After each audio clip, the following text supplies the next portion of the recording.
গুনাহ করি না এমন আল্লাহর ওলি এই জায়গা আছে? আছে? গুনাহ যদি করে থাকি মাপ পাওয়ার প্রয়োজন আছে না নাই? এই 5 গুণ গুণান্বিত হয়ে যাই, আমার আল্লাহর ওয়াদা হলো ওই বান্দার গুনাহগুলো মাফ করে দিবেন। সুবহানাল্লাহ। বান্দাকে আল্লাহ পাক ডাক দিয়ে বলতেছেন, ওরে বান্দা, এই 5 গুণে গুণান্বিত যদি হতে পারো, আমি আল্লাহ পাক তোমার গুনাহগুলো এরকম ভাবে মাফ করে দিব। হারিয়ে যাব একদিন আমি, রব না এ ভুবনে চিরদিন। হারিয়ে যাব একদিন আমি, রব না এ ভুবনে চিরদিন। যে আয়াতটা তেলাওয়াত করেছি, এই আয়াতটার মধ্যে আল্লাহ 5টা গুণ বর্ণনা করেছেন। এই 5টা গুণ যেই ব্যক্তির ভিতরে থাকবে, যেই ব্যক্তি অর্জন করতে পারবে, ওই ব্যক্তিকে আল্লাহ আরো 3টা পুরস্কার দান করবেন। চিৎকার করে বলেন সুবহানাল্লাহ। শুধু তাই নয়, এই 5টা গুণ যদি কোনো ব্যক্তি অর্জন করতে পারে, এই 5টা গুণে যদি গুণান্বিত হইতে পারে রে মুসলমান, তাহলে ওই ব্যক্তির ব্যাপারে আমার আল্লাহ বলেন, উলাইকা হুমুল মুমিনুনা হাক্কা। ও মুসলমান ভাইরা, আল্লাহ বলতেছেন ওই সমস্ত ব্যক্তিরাই হলো আমি আল্লাহর কাছে খাঁটি মুমিন। 1 নাম্বার গুণ হলো ইন্নামাল মুমিনুনাল্লাযীনা ইযা যুকিরাল্লাহ ওয়াজিলাত কুলুবুহুম। যখন কোন বান্দার সামনে আল্লাহ তাআলার জিকির করা হবে, আল্লাহ তাআলার বড়াই বরত্ব নিয়ে কথা হবে, যখন আল্লাহ তাআলার বড়াই বরত্ব নিয়ে, সৃষ্টি নিয়ে, আল্লাহ তাআলার জান্নাত জাহান্নাম নিয়ে কথা হবে রে মুসলমান, তখন কোন মুসলমান ঠিক থাকতে পারবে না। ওয়াজিলাত কুলুবুহুম, তখন তার অন্তরে ভূমিকম্প সৃষ্টি হবে, তখন তার অন্তরটা মোমের মতো নরম হয়ে যাবে, তখন তার অন্তরটা বরফের মতো নরম হয়ে যাবে। ও যুবক ভাইরা, ও বৃদ্ধ মুসলমান বাবাজিরা, মনোযোগ দিয়ে শুনবেন। যদি কোন বান্দার সামনে আল্লাহ তাআলার বড়াই বরত্ব নিয়ে কথা হয়, তখন তার অন্তরটা নরম হয়ে যাবে, তার হৃদয়টা মোমের মতো নরম হয়ে যাবে। কিন্তু আমরা এমন মুসলমান, আমাদের অন্তর তো নরম হয়ে যাওয়া দূরের কথা, বিগত 16টা বছর আমরা লক্ষ্য করেছি, ডানে বামে থেকে পাতি মাস্তানরা বক্তার থেকে মাইক কেড়ে নিত। কথা বলেন ঠিক কিনা? বিগত 15টা বছর আমরা দেখেছি স্বৈরাচার খুনি শেখ হাসিনার চেলা পেলারা, এই বদমাশগুলো এরকম ভাবে তাফসীর কারক বক্তা মানুষ বসে আছে, আলোচনা করতেছে, যখন তাদের শরীরের মধ্যে লাগছে, ডানে বামে থেকে মাইক এরকম করে কেড়ে নিয়েছে। কথা বলেন ঠিক কিনা? অসংখ্য উলামায়ে কেরামের উপর তারা অত্যাচার অবিচার করেছে। কথা বলেন ঠিক কিনা? কোরআনের পাখিকে তারা শহীদ করে দিয়েছে। কথা বলেন ঠিক কিনা? অসংখ্য মাদ্রাসা মসজিদকে বন্ধ করে দেওয়ার জন্য তারা ষড়যন্ত্র করেছে। সাধারণ আপামর মুসলমান জাতির ঈমানকে ধ্বংস করে দেওয়ার জন্য, ঈমানকে হরণ করে দেওয়ার জন্য তারা অসংখ্য ষড়যন্ত্র করেছিল। কথা বলেন ঠিক কিনা? প্রিয় মুসলমান ভাইরা, তারাও দাবি করে আমি মুসলমান। কথা বলেন ঠিক কিনা? তারাও দাবি করে আমি মুসলমান। ও যুবক ভাইয়েরা, বৃদ্ধ বাবাজিরা, আল্লাহর নবীর একজন সাহাবী ছিল, তার নাম ছিল হযরতে হামজা। হযরতে হামজা রাদিয়াল্লাহু তাআলা আনহু বলেন, আমি যখন বিশ্ব নবীর দরবারে বসে থাকতাম, বিশ্ব নবী যখন আল্লাহ তাআলার বড়াই বরত্বের কথা বলতো, বিশ্ব নবী যখন জান্নাত জাহান্নামের কথা শোনাইতো, তখন আমি হামজার অন্তরটা নরম হয়ে যাইতো। দুনিয়ার মহব্বত অন্তরে থাকতো না, স্ত্রীর কথা মনে পড়তো না, সন্তানের কথা মনে পড়তো না, দুনিয়ার সম্পদের কথা মনে পড়তো না। কিন্তু যখন আমি বিশ্ব নবীর দরবার থেকে বাড়িতে চলে যাইতাম, আমার স্ত্রীর কথা মনে পড়তো, সন্তানাদির ভালোবাসা অন্তরে জাগ্রত হইত, সম্পদের মহব্বত আমার অন্তরে ঢুকে যাইত। এই জন্য আমি বাড়ি থেকে বের হয়ে রাস্তায় গিয়ে আমি মানুষদের সামনে বলতেছি, ও লোক সকল, আমি হামজা মুনাফিক হয়ে গেছি, আমি হামজা মুনাফিক হয়ে গেছি। কিন্তু আমাদের বাংলাদেশের অসংখ্য মুসলমান আছে, তারা এই যে ওয়াজ তো শুনে দূরের কথা, ওয়াজও শুনে, মসজিদে জুমার বয়ানও শুনে, হুজুরদেরকে ভালোবাসে, কিন্তু ঠিক মতো আবার তারা দাবি করে আমরা মুসলমান। কিরকম ভালোবাসে জানেন? তারা কিরকম ভালোবাসে? এই যে ওয়াজ শুনতেছেন, এখানে লিল্লাহে তাকবীর দিবেন, আল্লাহু আকবার বলবেন, এখনই হুজুরে এসে গ্রেফতার করার পরোয়ানা জারি করুক, এখান থেকে পলাবেন। কথা বলেন ঠিক কিনা? এই বাংলার জমিনে অসংখ্য আলেমদের উপর নির্যাতন, অত্যাচার, অবিচার করা হয়েছে। আমরা সাধারণ আপামর মুসলমান চোখ দিয়ে দেখেছি, একদিনও প্রতিবাদ করি নাই। এমন মুসলমান আছে না? নাই, আছে। কিন্তু আমরা কেমন মুসলমান? ঠেকাই পড়লে হুজুরে ভালোবাসি, বিয়ে মেয়ের বিয়ে দিব, হুজুর এক রাত 2টা বাজে ফোন দেই, হুজুর তাড়াতাড়ি আসেন, বিয়ে পড়ানো লাগবে। বাড়িতে কেউ মারা গেছে, হুজুর যেখানেই থাকেন আপনাকে দিয়ে জানাজা পড়াবো। কথা বলেন ঠিক কিনা? ঠেলাই পড়লে আলেমদেরকে ভালোবাসা, এই ভালোবাসার কোনো দাম নাই। বিশ্ব নবীর সাহাবী হযরতে হামজা রাদিয়াল্লাহু তাআলা আনহু রাস্তায় রাস্তায় যায় আর বলে, হে লোক সকল, আমি মুনাফিক হয়ে গেছি, আমি মুনাফিক হয়ে গেছি। রাস্তার মধ্যে আবু বকরের সঙ্গে দেখা। আবু বকর ডাক দিয়ে বলে, হামজা রে, তুমি কেন নিজেকে মুনাফিক দাবি করতেছো?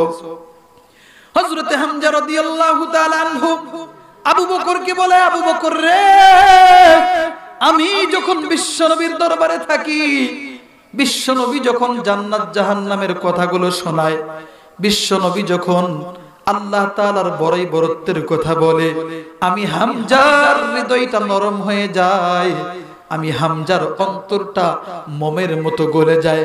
স্ত্রীর কথা ভুলে যাই, সন্তানের কথা ভুলে যাই, সম্পদের কথা ভুলে যাই। কিন্তু মুসলমান আমরা এরকম ভাবে আলোচনায় বসে ওয়াজ শোনার পরে আমরা কিন্তু ঠিকই বাড়ির চিন্তা ভাবনা করতেছি। কথা বলেন ঠিক কিনা? কিন্তু হামজা রাদিয়াল্লাহু তাআলা আনহু আবু বকরকে ডাক দিয়ে বলল, আবু বকর রে, আমি বিশ্ব নবীর দরবার থেকে যখন বাড়িতে আসি, তখন কিন্তু আবার আমি স্ত্রীর মহব্বতে পড়ে যাই, সন্তানের মহব্বতে পড়ে যাই। এই জন্য আমি দাবি করতেছি আমি হলাম মুনাফিক। হযরত আবু বকর সিদ্দিক রাদিয়াল্লাহু তাআলা আনহু হামজাকে ডাক দিয়ে বলে, হামজা রে, তাহলে আমি তো তোর চেয়ে বড় মুনাফিক। আল্লাহু আকবার বলেন। হযরত আবু বকরের মতো সর্বশ্রেষ্ঠ সাহাবী দুনিয়াতে আর কেউ আছে? আছে? জান্নাত প্রাপ্ত একজন সাহাবীর নাম হলো হযরত আবু বকর সিদ্দিক রাদিয়াল্লাহু তাআলা আনহু। তিনিও দাবি করতেছেন আমি হলাম মুনাফিক। কিন্তু আমাদের বাংলার জমিনে অসংখ্য মুসলমান পাওয়া যাবে, মুখে নাই দাড়ি, মাথায় নাই টুপি, 5 ওয়াক্ত নামাজ তো পড়ার কোনো খবরই নাই, ওই ব্যক্তিও দাবি করে আমি হলাম মুসলমান। কথা বলেন ঠিক কিনা? ও তো মুসলমান না। আবু বকর হামজা যদি মুনাফিক দাবি করে, তাহলে তো তুমি ট্রিপল মুনাফিক। কথা বলেন ঠিক কিনা? সম্মানিত মুসলমান ভাইয়েরা, এই জন্য আল্লাহ পাক রব্বুল আলামিন ডাকতে বলল, ইন্নামাল মুমিনুনা আল্লাযীনা ইযা যুকিরাল্লাহ ওয়াজিলাত কুলুবুহুম। যখন বান্দার সামনে আমি আল্লাহর বড়াই বরত্বের কথা বলা হবে, আল্লাহর জিকির করা হবে, তখন তার অন্তরটা মোমের মতো নরম হয়ে যাবে। সুবহানাল্লাহ।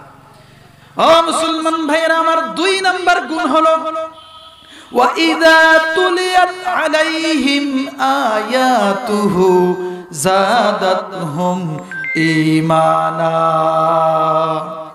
যখন আল্লাহর বান্দার সামনে আল্লাহর কোরআন তেলাওয়াত করা হবে, যখন ওই বান্দা আল্লাহর কোরআন তেলাওয়াত করবে, তখন ওই বান্দার ঈমান বৃদ্ধি পাবে। সুবহানাল্লাহ। কোরআন তেলাওয়াত করার প্রয়োজন আছে না নাই? কোরআন তেলাওয়াত করতেই আমরা পারি না। অনেক মুসলমান আছি আল্লাহর কোরআনটাও আমরা দেখে পড়তে পারি না, এমন মুসলমান আছে না নাই? পড়তে তো পারি না। আবার যারা এই কোরআন পড়তে পারে, এই কোরআনের ব্যাখ্যা জানে, কোরআনকে সম্মান করে, ওই ব্যক্তিকেও আমরা দেখতে পারি না। কথা বলেন ঠিক কিনা? এরকম মুসলমান বাংলার জমিনে নাই? নাই? প্রিয় মুসলমান ভাইরা আমার, এই 16টা বছরে স্বৈরাচার দেখেছি, স্বৈরাচারদের চেলাপেলাদেরকে দেখেছি। এরকম ভাবে আলেম উলামারা রাত দিন 24 ঘন্টা মেহনত করে আল্লাহর কোরআন পড়ায়, আল্লাহর কোরআনের ধারক বাহক তৈরি করে, আল্লাহ তাআলার মুমিন বান্দা তৈরি করে। তাদেরকে এই স্বৈরাচাররা দেখতে পারে নাই। কোরআনের কথা বললেই তাদের শরীরে চুলকানি লাগতো, তাদের ঈমান বাড়তো না। কথা বলেন ঠিক কিনা? আল্লাহ বলতেছেন কোরআন তেলাওয়াত করলে, কোরআনের কথা শুনলে ঈমান বৃদ্ধি পায়। আর এই শয়তানের বাচ্চাগুলোর ঈমান দিন দিন নষ্ট হয়। কথা বলেন ঠিক কিনা? যারা এই পৃথিবীর শুরু লগ্ন থেকে আল্লাহর আইনের বিরোধিতা করেছে, কোরআনের বিরোধিতা করেছে, ইসলামকে নিয়ে কটাক্ষ করেছে, আল্লাহ তাআলার প্রিয় রাসূল মুহাম্মদ আরবি সাল্লাল্লাহু আলাইহি ওয়াসাল্লামের চরিত্র নিয়ে যারা কটাক্ষ করেছে, তাদের বাংলার জমিন থেকে আল্লাহ পাক রব্বুল আলামিন তাড়ায় দিয়েছেন। কথা বলেন ঠিক কিনা? কোরআনের বিরুদ্ধে যুদ্ধ করে, কোরআনের বিরুদ্ধে দুশমনি করে বাংলার জমিনে কেউ টিকে থাকতে পারবে না, পারবে না, পারবে না। কথা বলেন ঠিক কিনা? নমরুদ টিকে থাকতে পারে নাই, ফেরাউন টিকে থাকতে পারে নাই, আবু জেহেল টিকে থাকতে পারে নাই। কোরআনের বিরুদ্ধে কথা বলার কারণে তাদের নিশানা আল্লাহ এই জমিন থেকে মিশে দিয়েছেন। কথা বলেন ঠিক কিনা? আজকেও যদি এই কোরআনের বিরুদ্ধে, ইসলামের বিরুদ্ধে, আলেম ওলামাদের বিরুদ্ধে চোখ তুলে যারা কথা বলতে চায়, তাদেরকে এই কোরআনের মাহফিল থেকে হুঁশিয়ারি বাণী দিতে চাই, তোমরা সাবধান হয়ে যাও। তোমরা ফেরাউনের মতো হতে পারো নাই, তোমরা নমরুদের মতো হতে পারো নাই, তোমরা আবু জাহেলের মতো হতে পারো নাই। তোমাদের মতো বড় বড় কত কাফের মুশরিকরা বাহাদুরি দেখিয়েছিল, ক্ষমতা দেখিয়েছিল, তাদের ক্ষমতা আল্লাহ নিমিষেই শেষ করে দিয়েছে। কথা বলেন ঠিক কিনা? মুসলমান ভাইরা, আল্লাহ এই জন্য বললেন ওয়াইজা তুলিয়াত আলাইহিম আয়াতু, যখন আল্লাহর কোরআন তেলাওয়াত করবা তখন তোমার ঈমান বৃদ্ধি পাবে। কিন্তু কিছু শয়তানের ঈমান কমতে থাকবে। যারা কোরআনের দুশমন তাদের ঈমান কমবে। কথা বলেন ঠিক কিনা? এই জন্য প্রিয় মুসলমান বাবাজিরা, আল্লাহ পাক বললেন ওয়াইজা তুলিয়াত আলাইহিম আয়াতুহু, যখন আমার বান্দা কোরআন তেলাওয়াত করবে যাদাতহুম ঈমানা, তার ঈমানটা বৃদ্ধি পাবে। 3 নাম্বার গুণ শুনে যান মুসলমান ভাইরা। 3 নাম্বার গুণ হলো ওয়া আলা রাব্বিহিম ইয়াতাওয়াক্কালুন। 3 নাম্বার গুণ হলো যখন বান্দার উপর কোনো মুসিবত আসবে, বান্দার জ্বর হবে, বান্দার অসুখ হবে, বিসুখ হবে, শয়তানের ষড়যন্ত্র আসবে, জালেমের জুলুম আসবে, তখন সে কারো উপর ভরসা করবে না, ভরসা করবে একজনের উপর, তিনি হলেন আল্লাহ। সুবহানাল্লাহ বলেন। মুমিন বান্দা কাউকে পরোয়া করে না, কাউকে ভয় করে না, কাউকে ডর করে না। করে মুমিন বান্দা কাউকে ভয় করে? ভয় করলে কাকে করেন? যদি মুমিন বান্দা মানুষদেরকে ভয় করত, আল্লামা সাঈদীর 13টা বছর কারাগারে বন্দী থাকা লাগতো না। কথা বলেন ঠিক কিনা?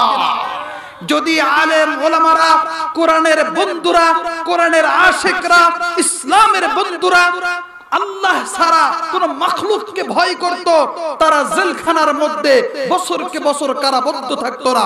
কথা বলেন ঠিক কিনা? তারা মুমিনরা আল্লাহ তাআলাকে ভয় করে, আল্লাহর উপর ভরসা করে, তারা 13টা বছর কারাগারে বন্দী করে আল্লামা দেলোয়ার হোসেন সাঈদীকে শহীদ করে দিয়েছে। কিন্তু প্রত্যেকটা এলাকায় এলাকায়, প্রত্যেকটা অলিতে গলিতে দেলোয়ার হোসেন সাঈদীর মতো আল্লাহ বক্তা রেডি করে দিয়েছেন। কথা বলেন ঠিক কিনা? পারবে না। পৃথিবীর শুরু লগ্ন থেকেই যারা কোরআনের বিরোধিতা করার চেষ্টা করেছে, আল্লাহ তাদের ক্ষমতা মাটির সঙ্গে মিশে দিয়েছে। কথা বলেন ঠিক কিনা? এই জন্য মুমিন বান্দার 3 নাম্বার গুণ হলো ওয়া আলা রাব্বিহিম ইয়াতাওয়াক্কালুন। মুমিন বান্দা আল্লাহর উপর ভরসা করবে, দুনিয়ার কোনো মানুষের উপর ভরসা করবে না, দুনিয়ার কোনো মানুষকে ভয় করবে না। ভয় করলে একজনকে করবে, চিৎকার করে বলেন তিনি কে? 4 নাম্বার গুণ আল্লাযীনা ইউকিমুনাস সালাহ। যখন মুয়াজ্জিন সাহেব মসজিদের মধ্যে আজান দিবে আল্লাহু আকবার আল্লাহু আকবার, তখন মুমিন বান্দা চিন্তা করবে আমার আল্লাহর চাইতে কোনো কাজ বড় হইতে পারে না, আমার আল্লাহর কাজটাই হলো বড়, সুতরাং দুনিয়ার কাজ আমি করব না, আমি মসজিদে চলে যাব। সুবহানাল্লাহ। তাহলে মুমিন বান্দার 4 নাম্বার গুণ থাকবে নামাজ কায়েম করা, নামাজ প্রতিষ্ঠা করা, 5 ওয়াক্ত নামাজ সঠিকভাবে আদায় করা। কিন্তু আমাদের এই বাংলার জমিনে কিছু মুসলমান পাওয়া যাবে, তারা বলে হুজুর আমি নামাজ পড়ি না, তাই কি হয়েছে, আমার ঈমান ঠিক আছে। বলে কি বলে না? একটু জোরে বলেন, বলে কি বলে না? আমি বলবো ওই ব্যক্তির কথাটা এমন যে আমি দাঁত ঘষি না, তাই কি হয়েছে হুজুর, আমার দাঁত পরিষ্কার আছে। দাঁত না ঘষলে দাঁত পরিষ্কার থাকে? একটু জোরে বলেন, দাঁত না ঘষলে দাঁত পরিষ্কার থাকে? কোন মুমিন বান্দা যদি নামাজ না পড়ে, আল্লাহ তাআলার হুকুম যদি পুরা না করে, তার ঈমান ঠিক থাকতে পারে না। যেই মুসলমান বলে হুজুর আমি নামাজ পড়ি না, তাই কি হইছে, আমার ঈমান ঠিক আছে, ওই ব্যক্তি হলো টাটকা মুনাফিক। কথা বলেন ঠিক কিনা? 5 নাম্বার গুণ শুনে যান। 5 নাম্বার গুণ আল্লাহ পাক বলতেছেন ওয়া মিম্মা রাযাকনাহুম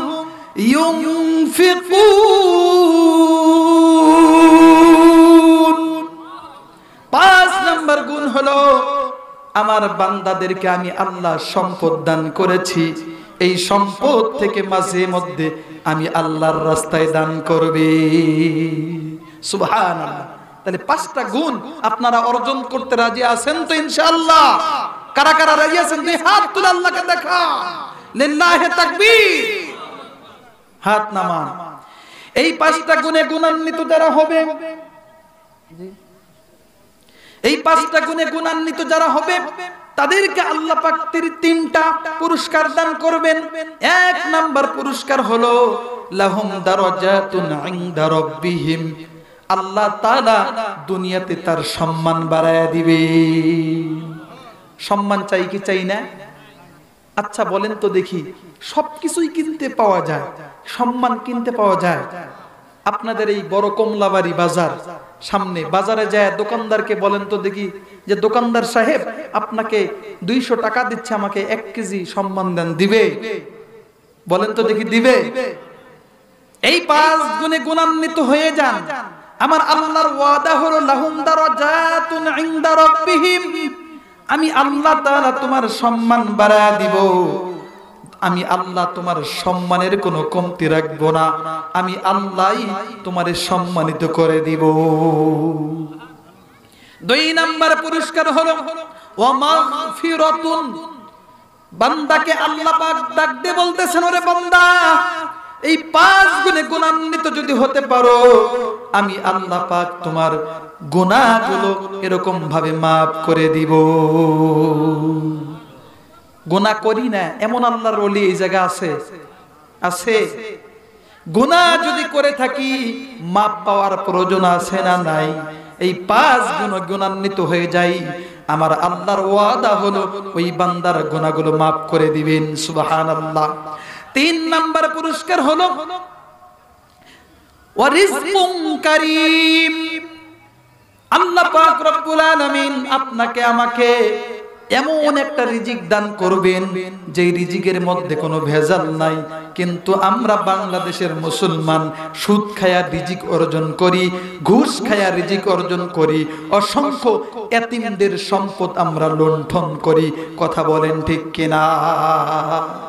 সকাল থেকে সন্ধ্যা, সন্ধ্যা থেকে সকাল পর্যন্ত আমরা ব্যবসা করি, বাণিজ্য করি, চুরি করি, ডাকাতি করি, এরপরে আমরা রিজিক অন্বেষণ করি।